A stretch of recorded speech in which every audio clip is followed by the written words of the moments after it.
اس کو یوں سمجھیے کہ دل کی زمین میں ہل چل چکا، مال کی محبت آپ نے کھینچ کر نکال دی، اللہ کی راہ میں مال صرف کرنے کی آپ کے اندر صلاحیت پیدا ہو گئی، مال اب محبوب نہیں رہا، مال بری شے نہیں ہے، مال کی محبت بری شے۔ بڑی پیارے انداز میں کہا کرتے ہیں ہمارے بعض صوفیاء اور واعظ حضرات کہ پانی میں کشتی تیرتی رہے کوئی حرج نہیں، کشتی میں پانی آیا اور ڈوبی۔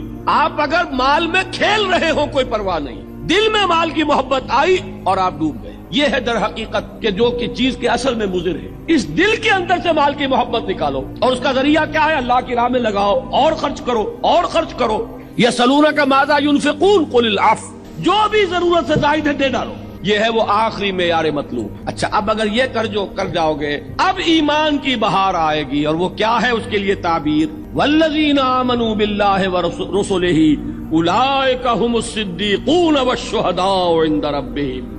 اگر دل میں سے مال کی محبت نکالی جا چکی ہو اور اب ایمان کا بیج پڑے تو یہ اب لہلہائے گی فصل، اور انسان صدیقیت کے مقام تک بھی پہنچ جائے گا اور شہادت کا رتبہ بھی حاصل کر